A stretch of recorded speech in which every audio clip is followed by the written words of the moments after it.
breathing in. I know I'm breathing in. Breathing out. I know I'm breathing out. In, out.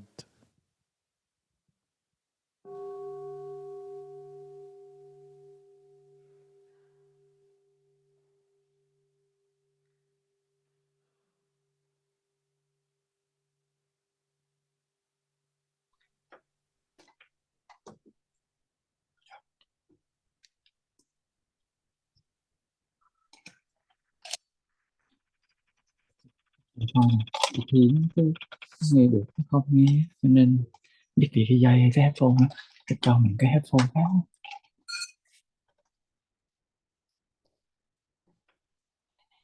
Cái lỗi nhiều lúc cái microphone này nó bị Đó con không biết là cái thằng này bị nên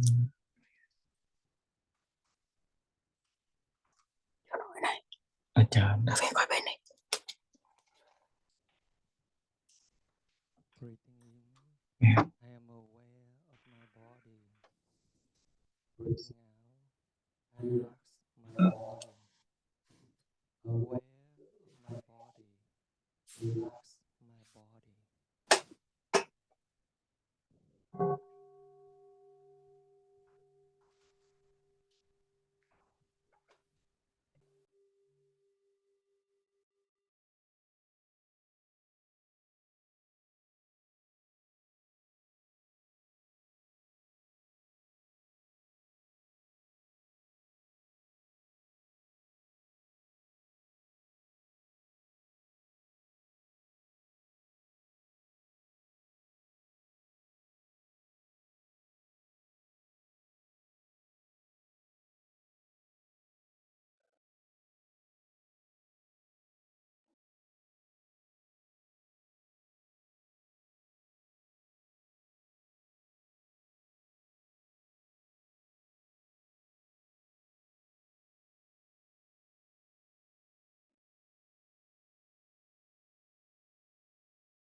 Breathing in.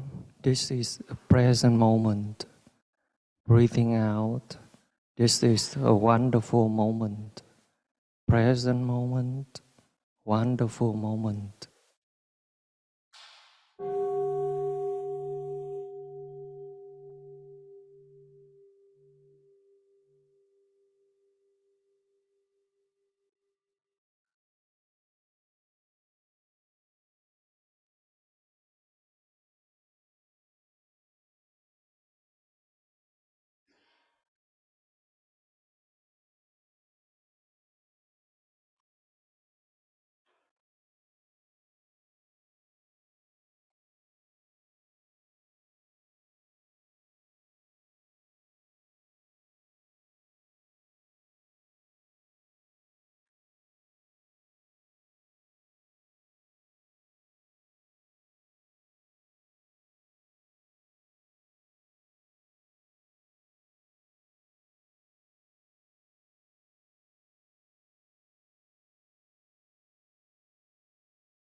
Cảm ơn đại chúng đã có mặt và tham dự ngày quán. Dear community, for being present today, being here today. Can you hear me okay? Thì hôm nay là ngày 14 tháng 5. Today is 14 of May. Chúng ta đang có mặt tại thiền đường Đại Đồng, tu viện Bích Nhang. In the Great Togetherness Meditation Hall at Brooklyn Monastery. And this is a happy moment. Giờ này đang ở trong chiến tranh và hàng ngày đang phải đối diện với bom đạn.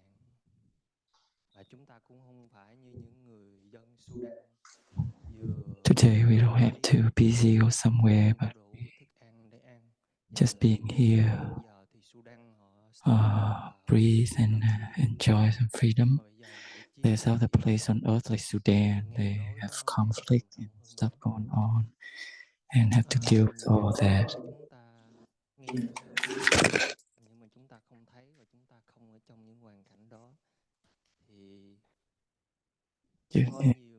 Okay, được rồi.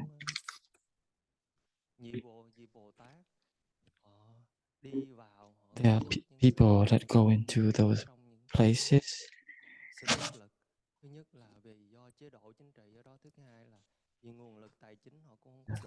Help people that need help because those places poor. In a good country,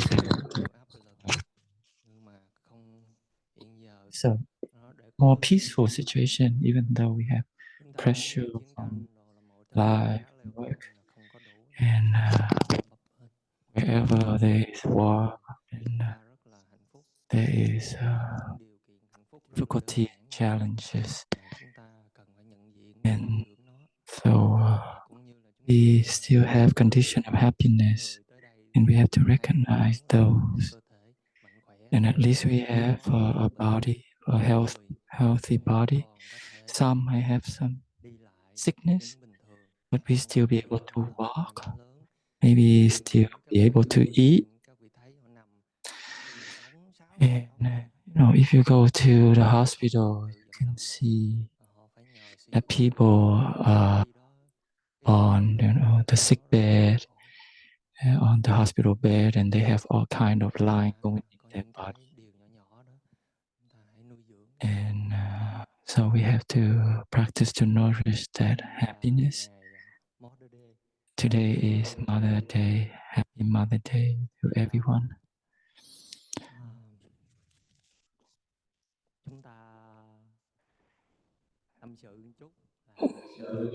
We want, let's share a little bit. Myself, I volunteer to give a sharing today. And I'd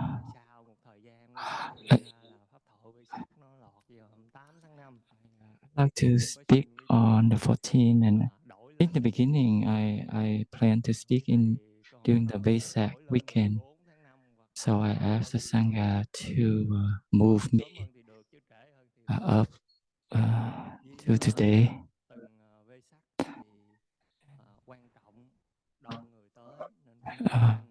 Because Vesak, we have a lot more people coming, so we need to speak in English. We have a fundraising event in that weekend also. So to build a nunnery, so we can have the current resident of the nuns for other people to come, more space for people to come. So today is Mother Day, and myself, I don't know much about the culture here in the US. So I try to research a little bit on some information, how people practice Mother Day. And I know you know more than me about that. And I'd like to share a little bit about Mother Day.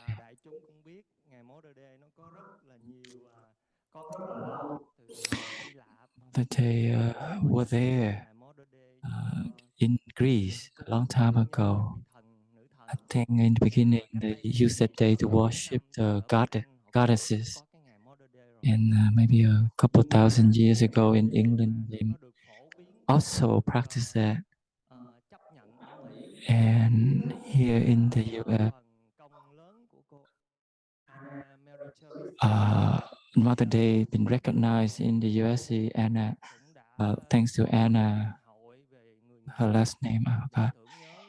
So there's an organization that maybe give voice just to recognize the value and the importance of a mother. And so after Anna, there's other women continue her to raise awareness of Mother Day, so that the Mother Day being recognized widespread. I think the very first time was 1908 in Virginia, so in a church in Virginia. Then slowly it spread out to other churches. And then the Congress kind of support that, and they kind of propose a law for that holiday, maybe that day. And President Woodrow Wilson officially maybe signed to law, or just recognize that it's a national holiday, or maybe, I don't know, do we get off on Mother Day? So, but at least a day where the U.S. recognize, and then other countries in the West also adopt that or recognize that day. And there is a flower that chose to represent Mother Day. That is the hoa cẩm chướng. Is I forgot. I don't know. It's not camellia. It's the very thin petal. It has a light pink color. Maybe it's represent the mother carry that's very subtle, pain.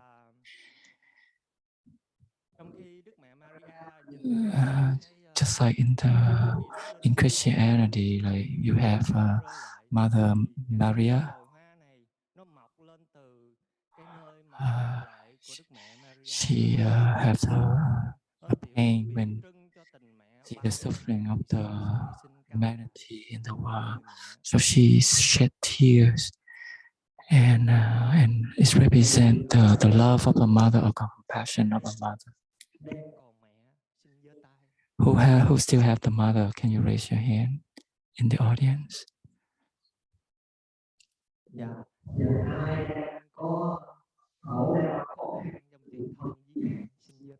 Who have a communication problem with your mother? I thought we don't have no one, but we have some. And who doesn't have, no longer have a mother? Maybe your mother passed away. I just express my condolence to you that you don't have a mother beside you anymore.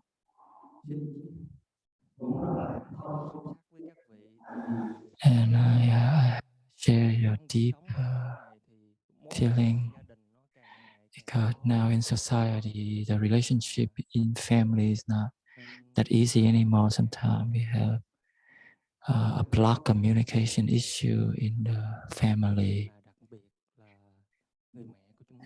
and especially if it's that is with our mother. So before I go into the main sharing today, I like to share a story about love and filial piety.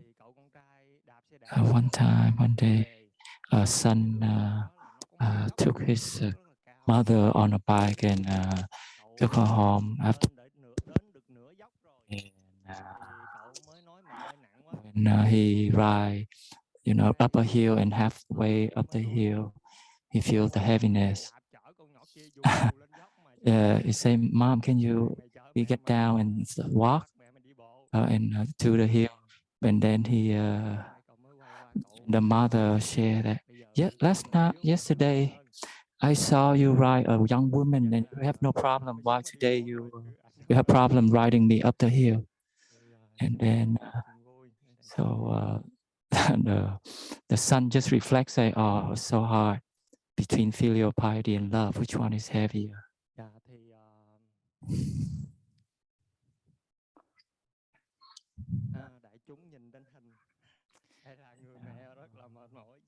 I invite you to look at the screen.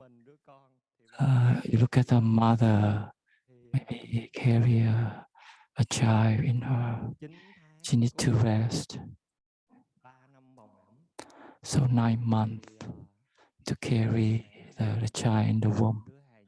And then 3 months really pay attention closely and feeding, maybe breastfeed to the child.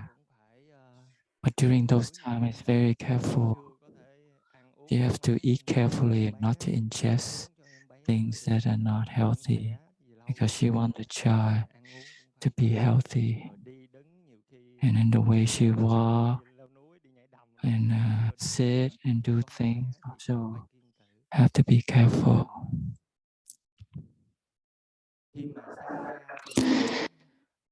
And after she giving birth, she's gone through a lot of pain. Some have to, surgery to bring out the baby. And from the small flesh,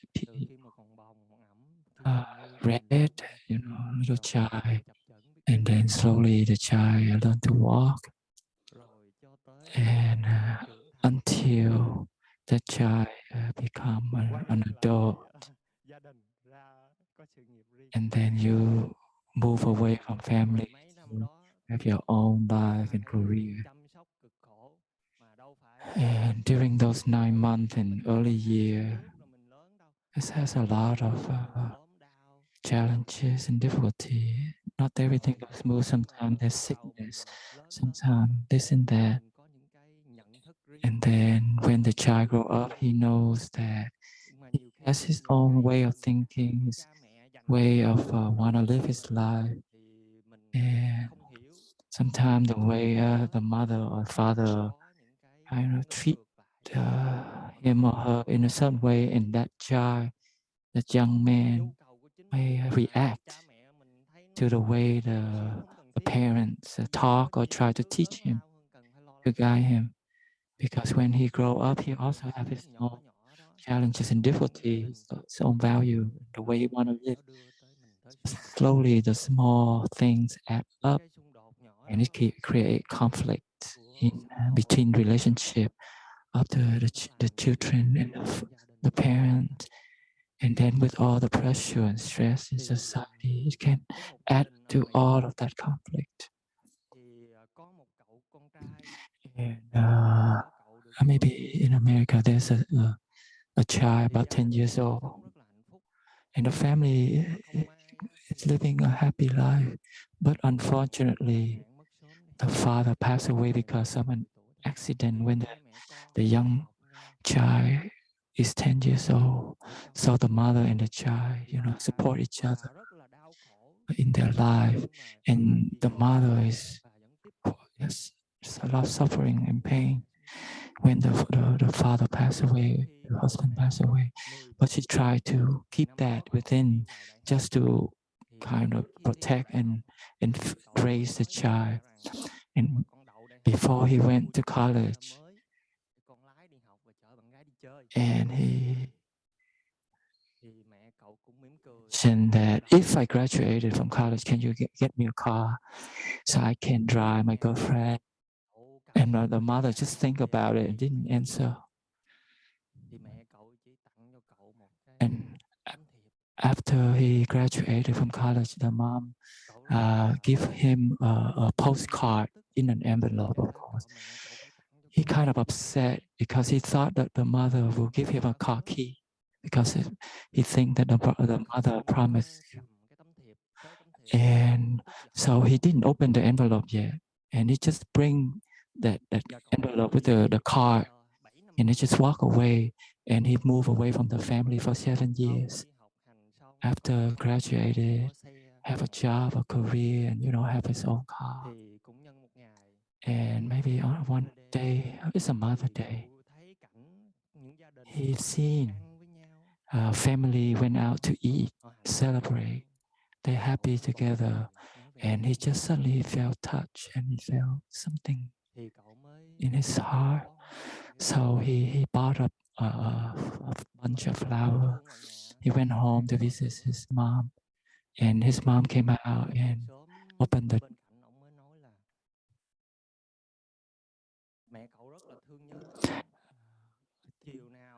She didn't open, or I didn't hear, but he heard the neighbor said that your mom, like almost every afternoon, went out and look for you and wait for you to be home. But many years, maybe her love, her heartache, so is heavy, so it accumulated. And I think she have a heart attack or have a heart condition, and she just passed away three weeks ago.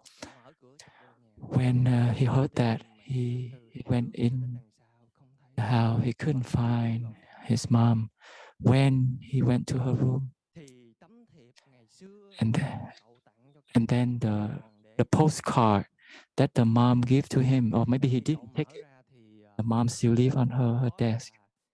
And he opened the envelope and he see the postcard with all her sharing of love.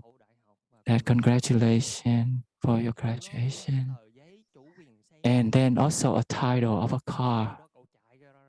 And then at that time, he run to the garage and the brand new car sitting there. And at that time, he recognized or he knows that what had been done. So he just broke down and cried and lots of regrets, but too late.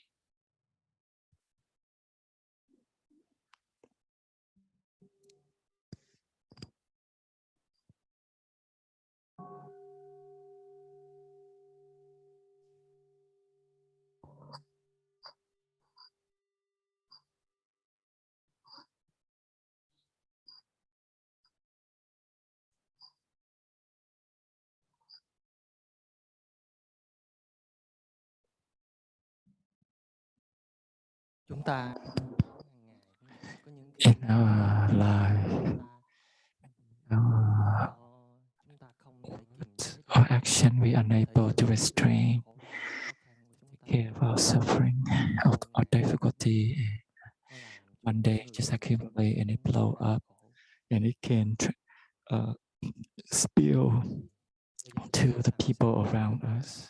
And recognize that. So what can we do? So when we have an emotion, a strong emotion, how do we practice? Can we be able to practice stopping and saying things that might hurt our mother? When you go to the monastery, you have been guided or shared to learn to practice how to breathe mindfully, deeply, and bring our mind back to the present moment and aware of the feelings and emotion, our mental formation.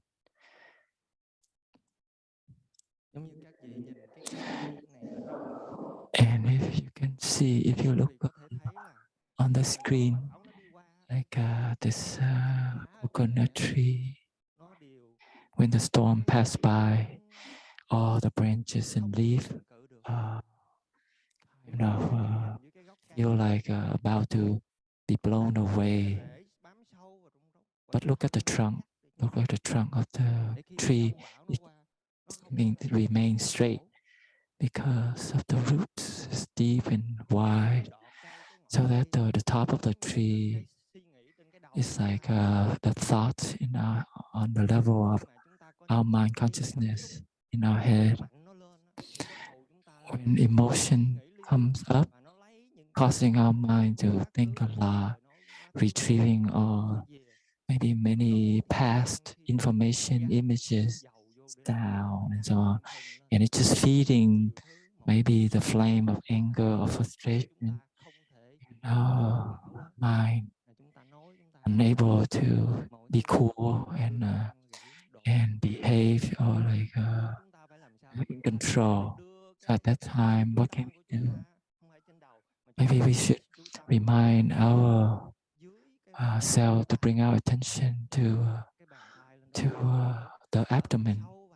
You can breathe in a deep breath And then breathe out, exhale, and then you can relax and calm our body and mind. So pay attention to the level of the root down and in upper abdomen, and just practice following our breathing.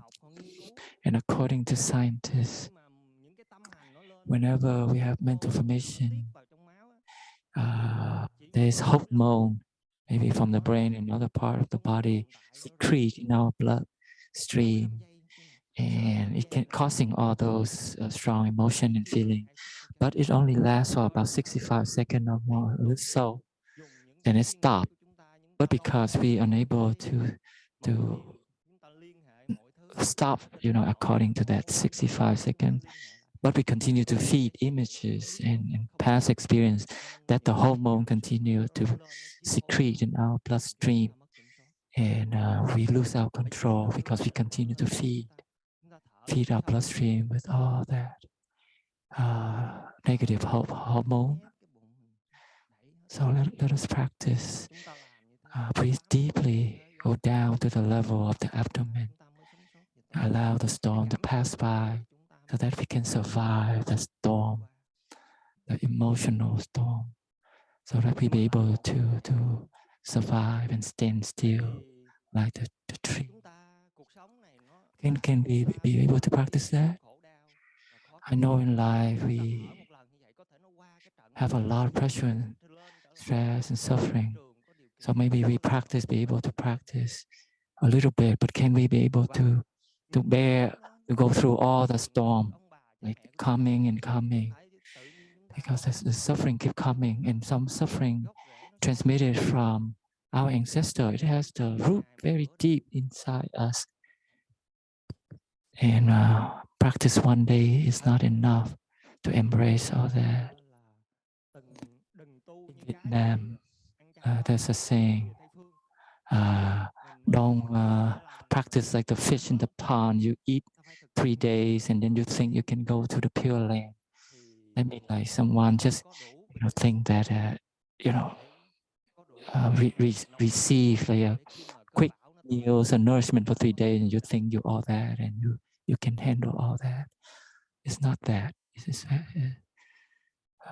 the practice take more time to train and transform. And when we have peace, then we have the capacity to speak lovingly. We can listen deeply to our parents, to our loved one.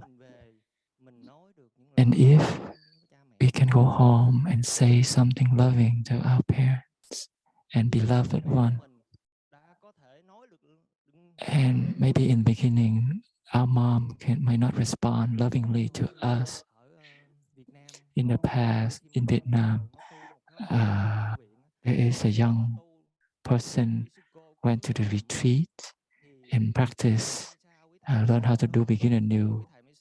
And at that night, the brother and sister kind of encouraged the retreatant to call their parents after, in the beginning, maybe after one day of practice, to see if they can reconcile with the parent.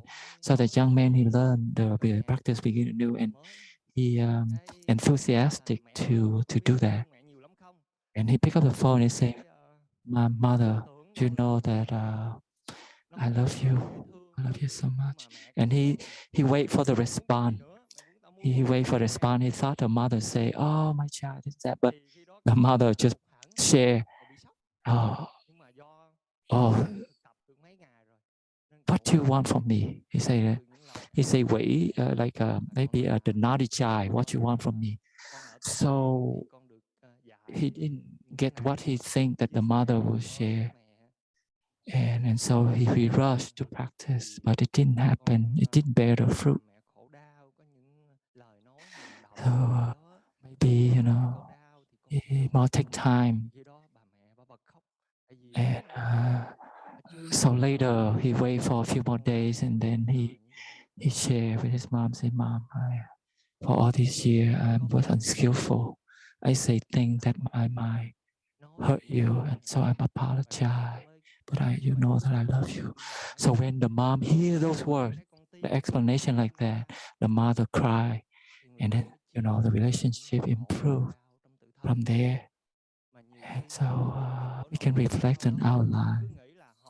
We all have suffering, and we think our beloved one is the one that causing it, and we forgot that we play a part in that suffering. And when you grow up, and suffering didn't get transformed, embraced, so it developed into a big suffering, or growing into a big suffering, and it creates the suffering in the home. I invite you to listen to one sound, the bell.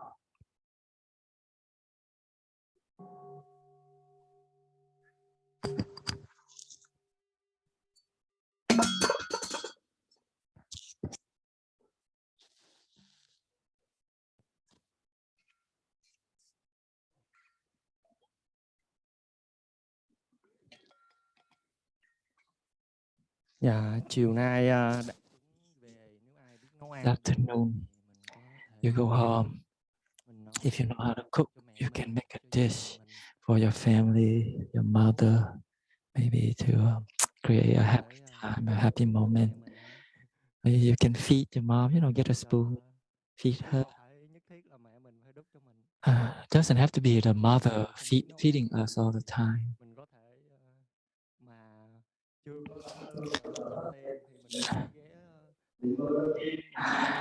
And if someone who have money or don't have a lot of money, you can go to Burger King, get a meal or two, and bring home and sit down with your mother and say, "Mom, I haven't received my salary yet, but at least I have some money. I get this for you."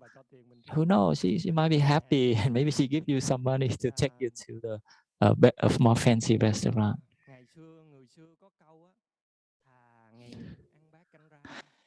There's a saying in the past, say, even though we poor, we can eat just vegetable with a soup, rather than you rich, but then you say unloving thing to each other.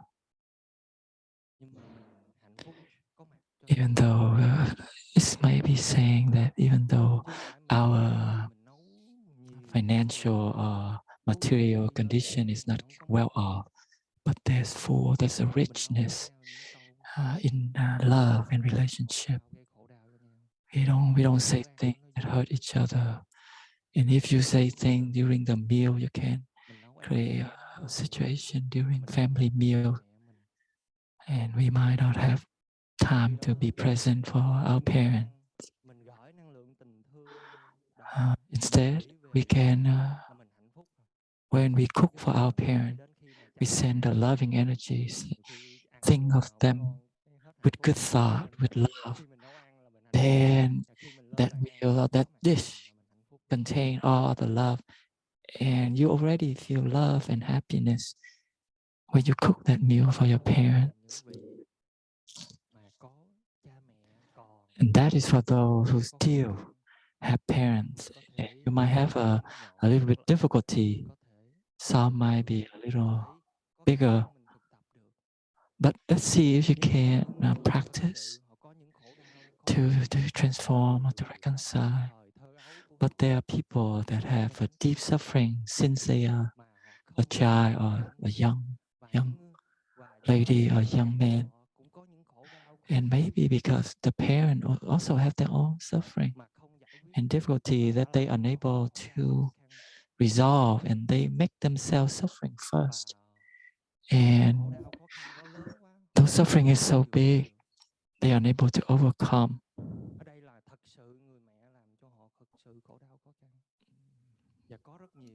Maybe it's a mother, or they are in families where young people get abused, child abuse, maybe from alcohol, maybe from verbal abuse. What can we do? Not everyone have a loving parents, really love them.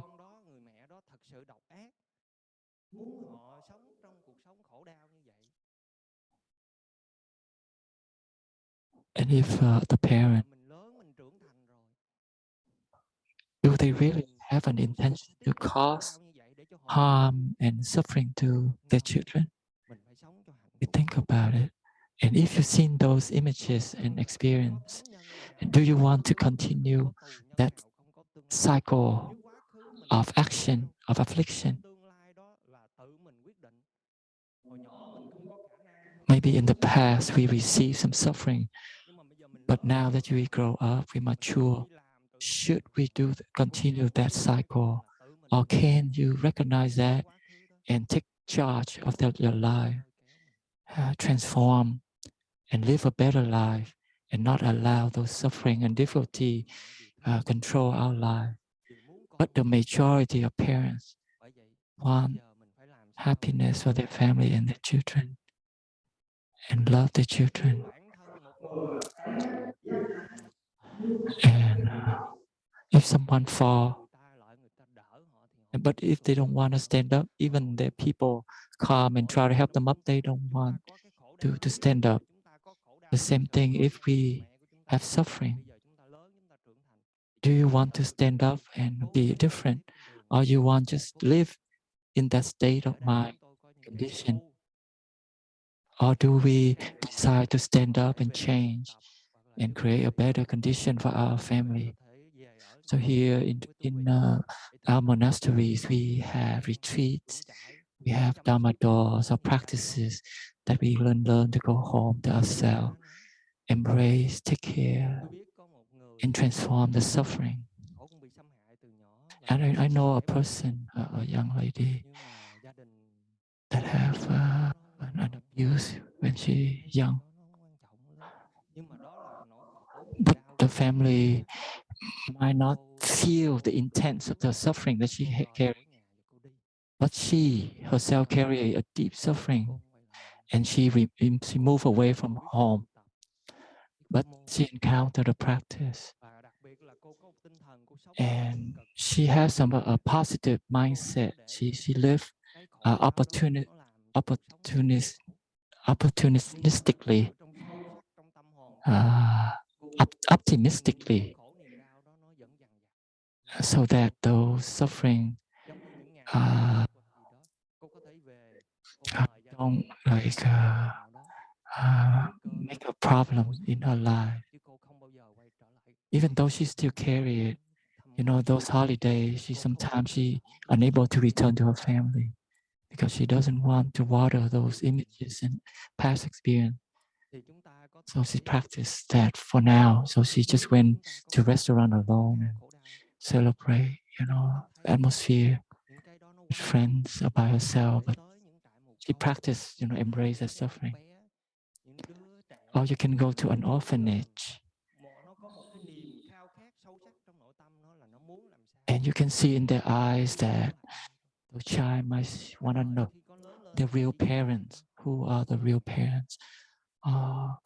In those eyes that might need a home, a real home.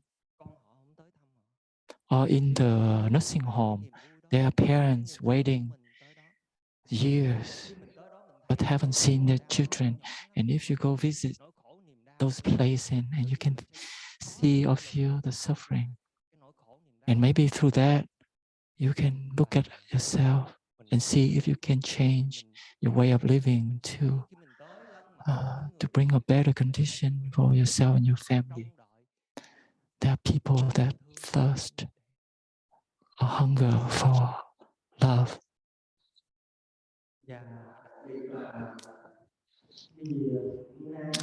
And today, after you went home and you have a family meal, when the moment is right, you can practice hugging meditation. You can do hugging meditation by before you do the hug, you can breathe in, breathe out for each time.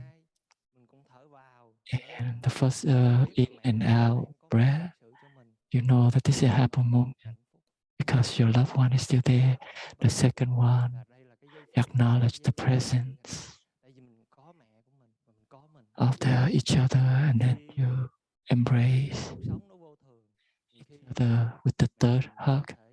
This is a happy moment because we don't know when your mom will pass away, because already in your life you have your own life already. So the moment when you meet your mom is a special moment. If you're unable to say something to your mom or unable to meet, maybe spend some time to sit at the desk, write to your mom a letter, sharing your happiness when the time you live with her. And you can express your regret by remembering, write down your unskillfulness when you say things, you do things unmindfully that you can cause harm.